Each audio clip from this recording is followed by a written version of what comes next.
Dober dan in lepo pozdravljeni na portalu Info 360. Moje ime je Suzana Kos.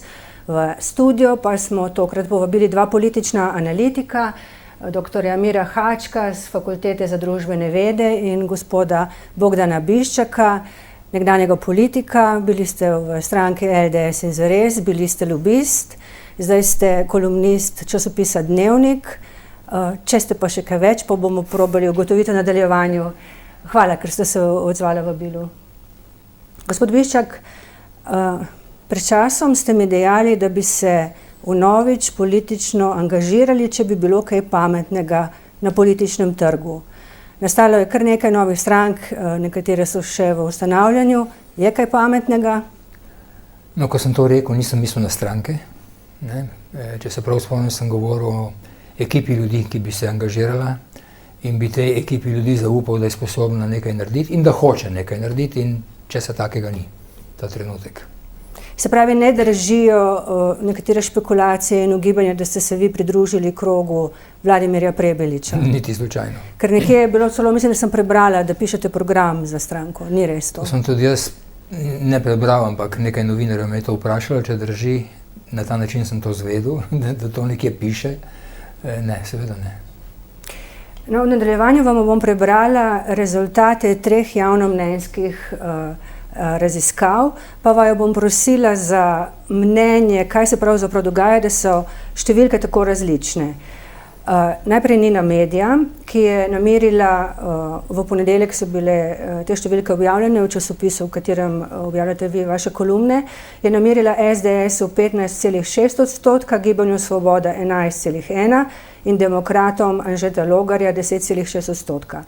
Sledila je potem anketa Mediane, nekaj dni kasneje so SDS namerili 21,5%, Gibanju Svoboda 15,1% in demokratom 3,7%, se pravi skoraj 3-kratno znižanje. Valicon je pa danes objavil novo anketo, ki SDS-u napoveduje skoraj 22%, Gibanju Svoboda 18,4%, demokratom 6,8%. To so številke, ki se zelo razlikujejo. Kaj pravite o teh anketah, kaj se dogaja, ker morda so ljudje zmedeni ali pa zelo pogosto se pojavlja ocena, da anketam ni zaverjeti, ker se jih uporablja za oblikovanje javnega mnenja in ne merjenje. Ja, lahko se jih seveda uporablja tudi za oblikovanje javnega mnenja, je pa pomemben podatek tudi, kdaj je bilo anketiranje opravljeno, kakšno je bilo vprašanje, kakšen je bil vzorec. Dvomim, da so vse tri ankete vprašale popolnoma na enak način, enak vzorec v istem časovnem obdobju, tako da del razlike mogoče pojasniti s tem, so pa razlike večje, kot je statistična napaka, in tukaj se lahko pojavi nekaj dvoma, tudi sam sem v preteklosti že izrazil nekaj dvoma pri nekaterih od teh izvajalcev javnomnenjskih anket, in edina prava anketa so itak volitve, to pa je bolj za sprotno skeniranje politične krajine kot kaj drugega. Gospod Biščak, kako vi vidite to, ali jih sploh ne spremljate, ker pač ne verjamete v to? Spremljam jih, ker se mi pojavijo pač na zaslovu na računalniškem. Dvomim sicer, da so delane namerno za oblikovanje javnega mnenja. Bolj se pridružujem temu mnenju, da je vprašanje, kakšne so vprašanja, metode, čas in tako naprej. No, načeloma, ne se upravičujem, da vas prekinjam, ampak ponavadi je vedno anketa, koga bi volili, vprašanje anketno, koga bi volili, če bi bile volitve to nedeljo, ne? No, ne vem, vsi postavljajo tako vprašanje, čega, potem so te razlike zanimive, ampak rekel bi, da razlika med Gibanjem Svoboda in SDS-om je v vseh teh anketah približno enaka. Tisto, kar zelo odstopa med njimi, so demokrati. Zakaj je tako, težko rečem. Morda zato, ker glede njih res v javnosti še ni izoblikovano neko decidirano stališče med ljudmi in so bili morda vzorci res nekoliko različni. Sicer pa ja, čudno, da so te razlike pri demokratih tako velike. Še ena anketa je bila objavljena včeraj, objavil je sicer gospod Janez Janša, opozoril je na Eurobarometer in na številke, po katerih ima slovenska vlada najnižje zaupanje med članicami EU-ja. Jaz sem šla gledati, ta anketa je bila dejansko narejena maja. Kaže pa, da naj bi imela vlada samo 21% podpornikov. Je pa zanimivo, da recimo Nina Media, njene rezultate je objavljalo v časopisu Dnevnik, kaže 34% podporo. No, med majem in avgustom je precej razlike in če se spomnimo se Ne, jaz sem šla gledati tudi številke za maj. Ja. Ne znam razložiti. Dejstvo pa je, da se je podpora vladi zelo spremenila, ne, od maja do sedaj. Gospod Haček. Ja, podatki Eurobarometra so ponovadi relativno zanesljivi. To so vendarle ankete, ki jih posredno izvaja po celotni Evropski uniji Evropska komisija preko svojih pooblaščenih agencij. Tako, v Sloveniji to v glavnem počne Mediana. Ne. Doslej so se izkazali podatki kot zanesljivi in razliko je možno spet pojasniti s tem, na kakšen način je vprašanje postavljeno. Lahko ljudje seveda sami odgovarjajo, lahko se jim pa ponudijo različni vnaprej pripravljeni odgovori in že tukaj nastane praviloma metodološko gledano precej razlike in tu bi jaz pojasnil te velike razlike v resnici. Gospod Robert Golob si želi drugega mandata na čelu slovenske vlade. Bom vprašala samo za kratek odgovor, če mi lahko odgovorite da, ne, gospod Bišček, si ga zasluži? Na to vprašanje se ne da odgovoriti, brez da bi pomislil, kakšna druga alternativa obstaja. In glede na te alternative, ki obstajajo, moje mnenje, da ja. Gospod Haček? Če se bo izkristaliziralo tisto, kar se zdaj oblikuje, če bo gospod Prebilič ustanovil stranko, bomo počakali, kakšna bo ta stranka, kateri ljudje bodo pri tej stranki in potem bo moj odgovor šel bolj v smeri ne. Se pravi, gospod Bišček, vi niste... Lahko sam za hip to pokomentira, kar je gospod Haček rekel. Deloma se strinjam s tem, samo moje mnenje je, da je gospod Prebilič zamudil svoj trenutek in da do tega, o čemer on razmišlja, ne more več priti. Jaz sem nekoč rekel, da ne verjamem, da bo nastala nova stranka na levi, če se bo Svobodi rejting zviševal. To se zdaj dogaja. Ta stranka sicer bo nastala, ampak kot sem rekel, mislim, da je zamudila trenutek in zelo težko doseže ta rezultat, da bi kandidiral gospod Prebilič lahko za predsednika vlade. Zakaj mislite, da je zamudil svoj trenutek, ker delež neopredeljenih je velik, ne? Hkrati pa je recimo stranka gospoda Goloba, oziroma da je on prevzel stranko zdaj že ustanovljeno, to je bilo tik pred volitvami dejansko, a ne? Zamudil je trenutek s tem, ko razmišljamo o rezultatih javnomnenjskih, ki so se Gibanju Svoboda gibali okrog 10, pa kakšenkrat celo nižje od 10%. In se mi zdi, da je bil takrat veliko ugodnejši trenutek sedaj, ko se bliža 20. Odvisno, katero anketo gledate, ne? Ker kot sem prebrala, ne? Nina Media je 11,1. Prejšnji ponedeljek. Po mojem to ne drži. Teh 11,1 razen, če se govori o zelo nizkem deležu opredeljenih, in je teh 11% samo med opredeljenimi. Ja, to je nagradno vprašanje, po moje je tukaj, kam točno se zajedo demokrati in kam točno se zaje novo ustanovljena stranka, ki še ni gospoda Prebiliča. Komu to jemlje? Ja, vse bile so narejene nekatere smo že videli te ankete in vidimo, da stranka gospoda Prebiliča v glavnem največ jemlje Gibanju Svoboda, kot pričakovano pa demokrati največ jemljejo SDS-u ravno. Ampak to, kar ste dejali vi, gospod Bišček, da bi presojali svoj odgovor glede tega, ali naj gospod Golob dobi drugi mandat na čelu slovenske vlade skozi prizmo alternativ, ki obstajajo. Se pravi, ne skozi vsebino, ali so kaj naredili. Ker v preteklosti ste govorili, da bo pomembno, ali bo uspešen na področju zdravstva. Na področju zdravstva se ne zdi, da so kakšni veliki premiki se zgodili, glede na podatke o čakalnih vrstah. Po drugi strani, recimo, smo priča zdaj napovedim o ohlajanju gospodarstva, na kar pa očitno volilno telo ni občutljivo, ker se recimo gospodu Miru Cerarju zgodilo, da po tisti veliki zmagi leta 2014, potem ko je imel v bistvu najvišjo gospodarsko rast v EU-ju, volilno telo tega ni nagradilo.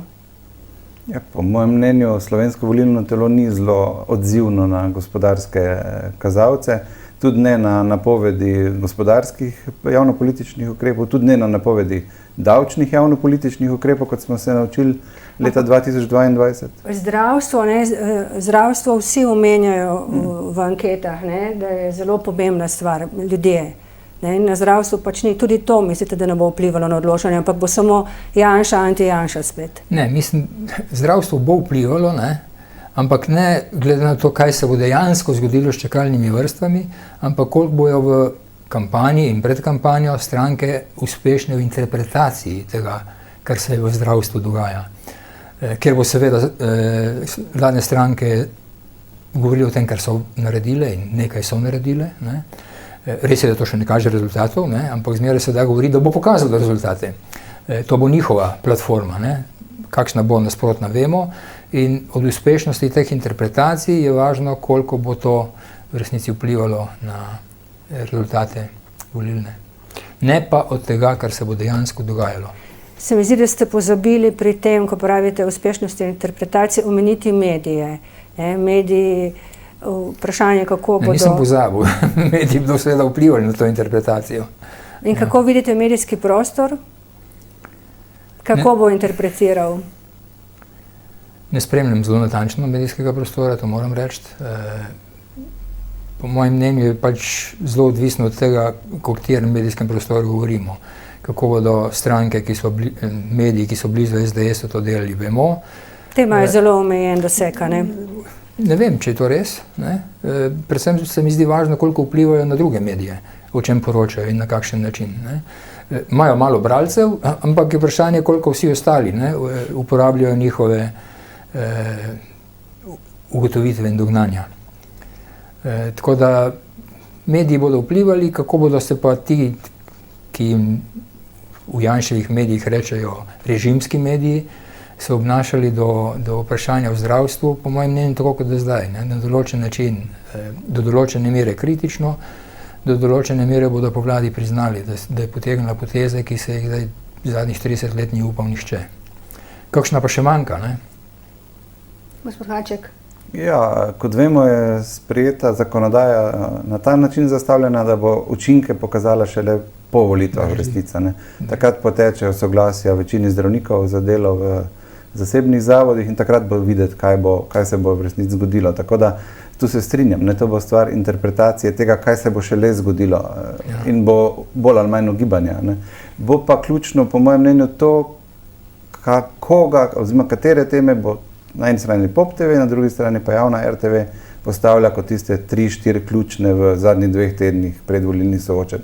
Ali bo zdravstvo med temi 3 ali 4 temami, ali pa ga ne bo, ne, ali pa bolj sekundarna, manj pomembna tema. No, nekateri kolegi se čudijo, da recimo RTV, javna RTV, ne vem, če jo spremljate, ker pred časom ste mi dejali, da v bistvu Dnevnik spremljam.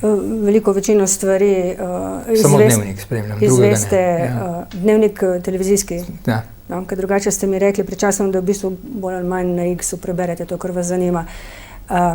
Nekateri kolegi se čudijo, glede na to, da je RTV zdaj dobila pač dodatnih 10 milijonov od države in pripravlja se sprejem medijskega zakona, da RTV tako kritično poroča o zadevi nakupa helikopterjev za nujno helikoptersko pomoč za zdravstvene namene.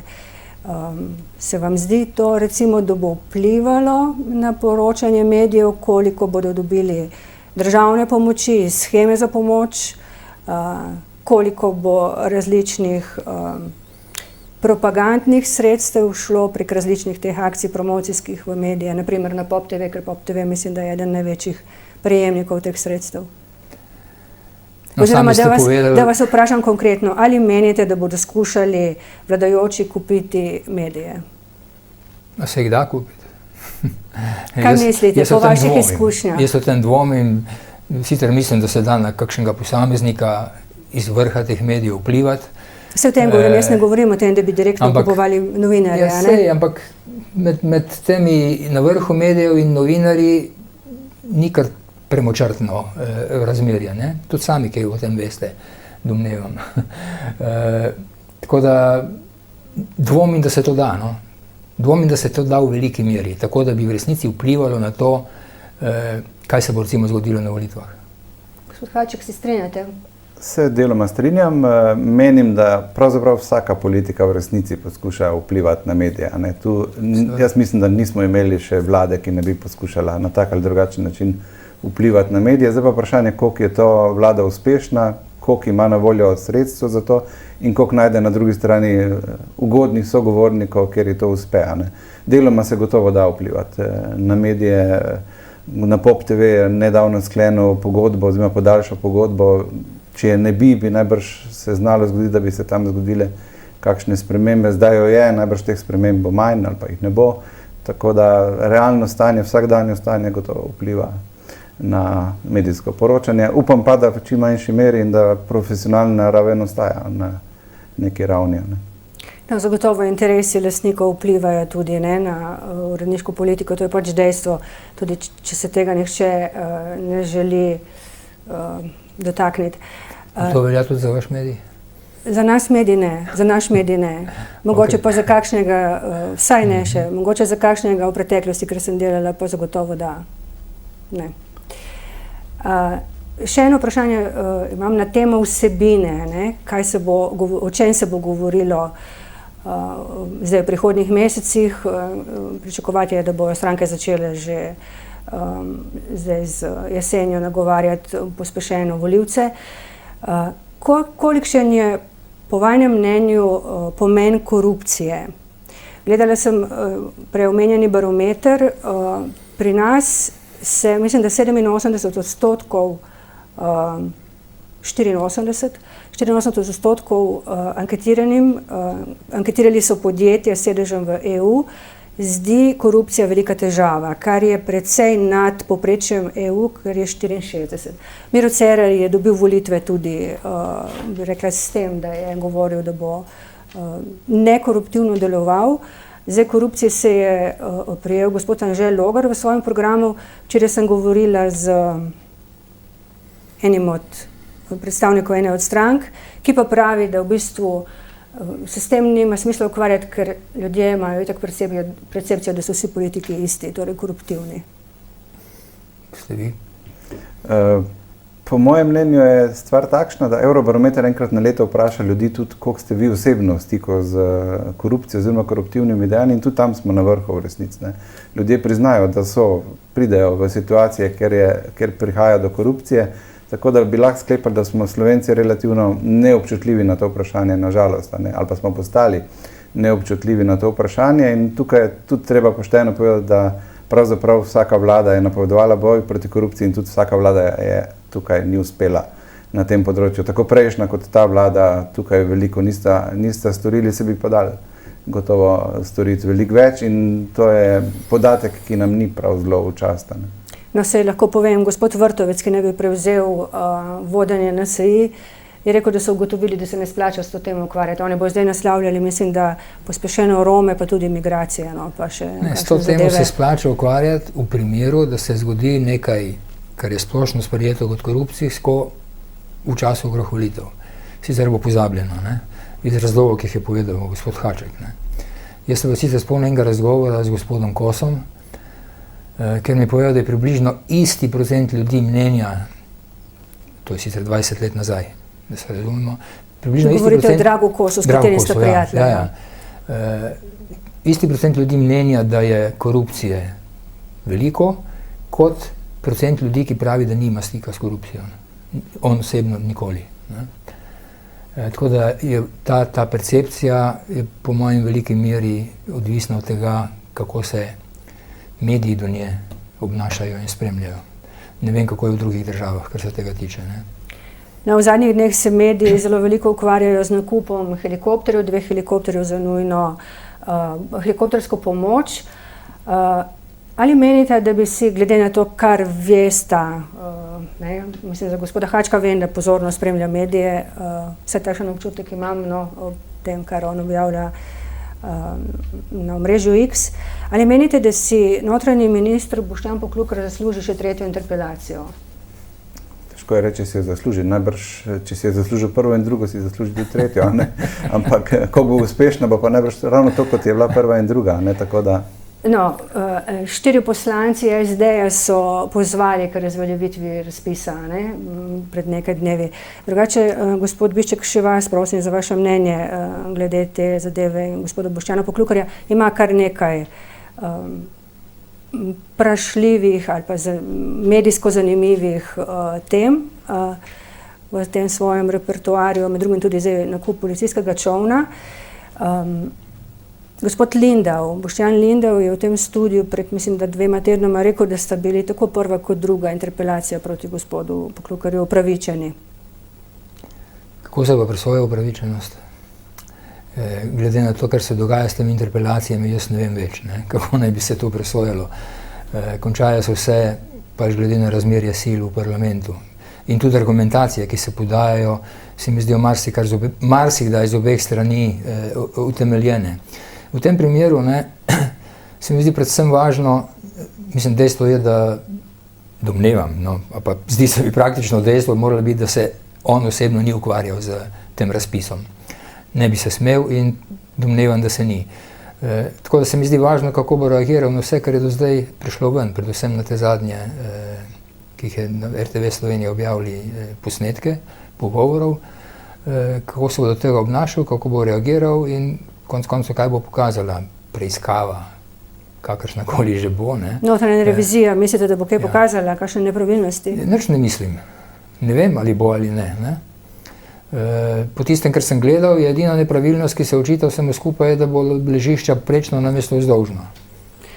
Kaj pa to, da so bili na tem... A je to razlog za interpelacijo, bi rekel, da ne. Ali je bilo pa vnaprejšnja odločenost, kar možno kažejo ti posnetki, da se sprejme tega Leonardo kot ponudnika, to je pa seveda druga zgodba, ne?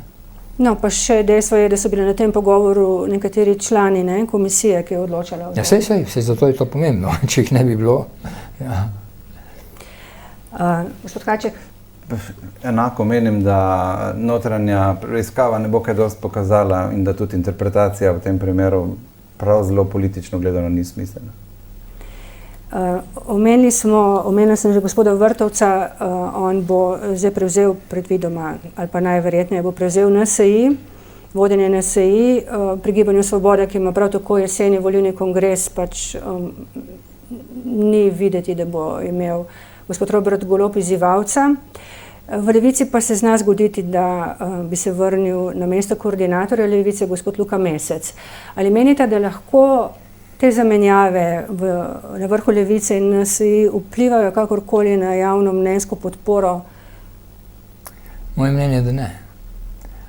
Moje mnenje je, da Nova Slovenija se nahaja v nekem položaju, ki je izjemno težak in ni rešljiv niti na način, kot je poskušal Tonin. Gospod Tonin, ja, z oddaljevanjem od SDS in Janše. Že pred njim Novakova in nekaj posebej uspešen tudi takrat, ko se je NSI pripravljena podrediti SDS-u, kar se bo zgodilo sedaj.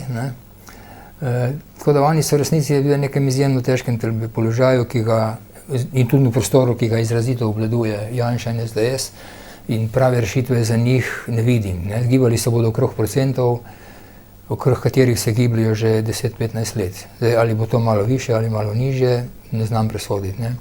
Pri Levici mislim enako, da ta sprememba sama po sebi, brez sprememb, o katerih sem sam sicer že govoril in pisal, ki so v Levici potrebne za to, da bi se spremenil njihova vloga v politiki in seveda rezultati na volitvah, to pa je predvsem prihod novih ljudi in neka programska osvežitev, ki bi jo ti ljudje prenesli, da brez tega sprememb ne bo. To, kar so naredili skupaj zavestno in po mojem sicer zagotavlja obstanek v parlamentu, za kaj več bo potreba pa kaj drugega. Kaj več.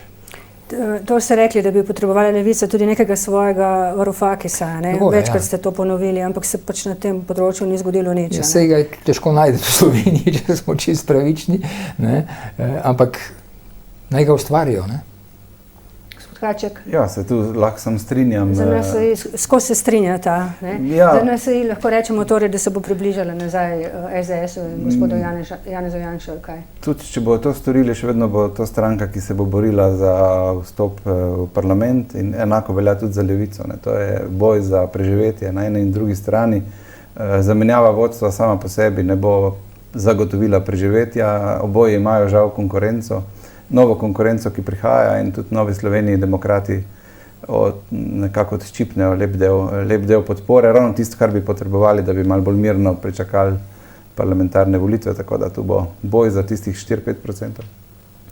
Bosta torej pomembna playerja, gospod Prebelič in gospod Logar, bosta nek jeziček na tehtnici, Ja. kam se bo obrnilo? Moje mnenje je, da ja.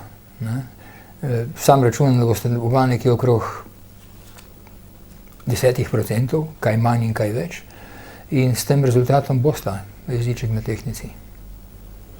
Pa še tretji player, mislim, da se lahko pojavi, ki pa je meni mnogo bolj osebno nelagoden, to pa je stranka Resnica, z piko na sredini. Mnogi scenariji kažejo, da bi lahko ravno Resnica bila tista, ki bo nekako prevagala v levo ali desno, odvisno katere koaliciji se bo pridružila. Tukaj smo pa lahko v precej ultrapopulističnem položaju. Resnici je že kazalo dobro tudi v preteklosti v anketah, pa se potem ni to. Upajmo, da bo tako še enkrat, sicer pa Bog je tisti, kateremu se bo pridružila Resnica, ali bo levo ali pa desen, oba sta imela ogromne težave z njo. Verjetno bo tržila, tako kot je gospod Zmago Jelinčič tržil recimo v času vlade Marjana Šarca. 2/3 poslancev. Kaj pa županska stranka? Danes je sreda, danes zjutraj so predstavljali neka svoja programska izhodišča in to. Kaj mislite o stranki županov? Lahko odigra karkoli? Pri stranki županov je težava to, da župani morajo razumeti, da oni so dobili zaupanje na volitvah zaradi tega, ker so z imenom in priimkom kandidirali v svojem lokalnem okolju. Ne pomeni pa to nujno, da bodo ljudje na isti način podprli tudi njihovo župansko stranko. Morda je sploh ne bodo, ker želijo tega župana, ki je dobil 70-80% glasov na prvem krogu lokalnih volitev, sploh obdržati v občini. Zakaj bi torej podprli stranko, ki bo pomenila, da bo ta župan odšel iz občine? Pri tem pa sploh ni jasno, bo stranka pravzaprav v resnici šla na volitve, ali bo pa podprla koga od ostalih. Se bo s kom povezala? Pri gospodu Prebeliču si želijo, da bi se povezovali. Kaj mislite vi, gospod Biščak? Lahko sam še dodam tako. Meni je bilo zanimivo, mislim 134 ali 36 županov je neodvisnih, ne pripada nobeni stranki. Hkrati so pa podpise za ustanovitev te županske stranke dajali ljudje, ki so v nekaterih strankah. Recimo Mojca Kleva, ki mi je povedala, da je ona dala podpis za novo stranko, čeprav je in ostaja članica SD-ja. To me je presenetilo, da niso imeli dovolj drugih ljudi, Me preseneča se z gospodom Hačkom, da bodo imeli resen problem pojasniti, zakaj zapuščajo svojo občino, če bodo izvoljeni. Po drugi strani pa mislim, da je njihov uspeh v resnici bistveno odvisen od tega, kdo bo njihov govornik in koliko bo ta govornik sploh imel možnosti, da kje kaj pove. To je stranka, ki ne bo povabljena v glavna soočanja. Tako da tam, kjer bo povabljena, bodo morali zelo dobro izkoristiti svoj trenutek za to, da bi jim morebiti uspel vstop v parlament, in ali jim bo uspelo, zelo odvisno od tega, kdo bo njihov govornik, ne pa kdo bo kandidiral po posameznih občinah. Kaj pa gospod Erjavec, on je ta teden rekel, da je prepričan, da bo prestopil prag parlamenta, čeprav mu javnomnenjske ankete sploh ne kažejo. Ja, javnomnenjske ankete ga sploh še niso zaznale pravzaprav. Vidimo pa po Sloveniji veliko plakatov, ker piše zaupanje, oziroma zaupanje. Tako da gospod Erjavec gotovo ima politične izkušnje, to kažejo že plakati pravzaprav, ker so relativno domiselno narejeni in o njih se govori, kar pa je tudi cilj konec koncev vsake PR kampanje. Ima pa gospod Erjavec toliko kilometrine in takšno politično zgodovino, da bo relativno težko, najbrž, brez da se bi pridružil komu od že bolj uveljavljenih, še kdaj pristopil prag parlamenta. Gremo morda zdaj na področje, tako, svobode govora. Najprej bom navrgla neko misel, ki mi jo je izrekel pred leti eden od sogovornikov in je dejal, da se v Sloveniji svoboda govora konča, ko spregovori desnica. To sem zdaj navezala na dogodek, ki se je zgodil profesorju Mateju Lahovniku, ki je dobil zaradi ene svoje objave na X prijavo etični komisiji Univerze v Ljubljani. Dobil je prijavo in čem je problem svobode govora? Vsakoga, ki reče, da se lahko nekam prijavim, pa zato ni svoboda govora še prav nič narobe. Če bi bil gospod Lahovnik sankcioniran strani države, ne strani univerze, ne, potem je druga zgodba, ampak do tega ne bo prišlo. Ne. Kaj pa vi mislite? Jaz sem tu najbrž bolj zadržan. Težava te zgodbe je ravno ta prijava na etično komisijo Univerze v Ljubljani, ki ne vem, če je organ, ki je poklican za presojanje objav posameznikov na X-u. Pri tem pa ta ista univerza je podpisnica mnogih deklaracij, ki pravijo o tem, da se zaposleni na univerzi pravzaprav smo dolžni odzivati na družbeno-politične dogodke. Je pa tudi res, da se najbrž da odziv napisati na tak ali pa drugačen način. Jaz bi morda izbral kako drugačno besedo, ampak to pa je pač potem vprašanje tudi za gospoda Lahovnika in izbire besed, ki jih je pač nam napisal. Za temi besedami stoji, vsaj tako je zapisal v odzivu. A me spomnite, kaj je napisal? Komentiral je nekaj v zvezi z dolgotrajno oskrbo, da bodo do nje upravičeni tudi, kaj bi rekla, sorodniki migrantov, nekaj v tem smislu, da je problematiziral, zdaj ne spomnim se natančno, katere besede je uporabil. Rasističen tweet, torej. Ja, tako so pač presodili. Ja, zakaj so vas vrgli z omrežja oziroma Twitterja takrat še? To sicer lahko samo domnevam, ampak kaj ste zapisali? Reagiral sem na nekoga, ki iz nekega think tanka ameriškega je bil gospod, ki je ugotavljal, da se v Ukrajini vodi borba za, mislim, celoten Zahod. Jaz sem mu pa odgovoril, da zakaj ni na fronti, če je tako. Ne? In to je vse. Domnevam, da je on to prijavil in zgodba je konec. Od takrat vašega imena ni več, čeprav ste na omrežju X verjetno prisotni, samo nočete izdati, kdo ste. Ne, to ni res. Prisoten sem na Blue Skyju s svojim imenom, na Facebooku s svojim imenom. Na X-u pa niste več. Ne. Še dve vprašanje, preden končamo. Kako vidite poroko predsednika vlade? Jo vidite kot PR, kot poskus, da si pač pridobi simpatijo določenega dela žensk. Volilnega telesa? Mislim, tudi če, poročil se bo, ne? In to bo veljalo. Tako da, mislim, zdi se mi pa, da bo to lahko pomagalo zdi se mi neumestno ugibati v resnici, kakšen je njegov namen in njegove partnerke. To je njuna zasebna zadeva. Če je bil ali pa bi bil njegov namen si pridobiti pozornost oziroma podporo, je zgrešen. Zaradi tega ne bo ne večja, ne manjša. Gospod Hajček. Mislim, njuna zasebna stvar, ampak mediji so nam veliko poročali, ko je prišla. Mediji so pač mediji. Nekaj pozornosti bo to gotovo poželo, ampak da bi pa to blazno povečalo politični kapital, sploh na dolgi rok, pa tega ne vidim. Ne, to mogoče učinke enega tedna, potem pa bomo se o čem drugem pogovarjali, pa o kakih helikopterjih ali pa o čem podobnem, ne, tako da ni tu večje zgodbe.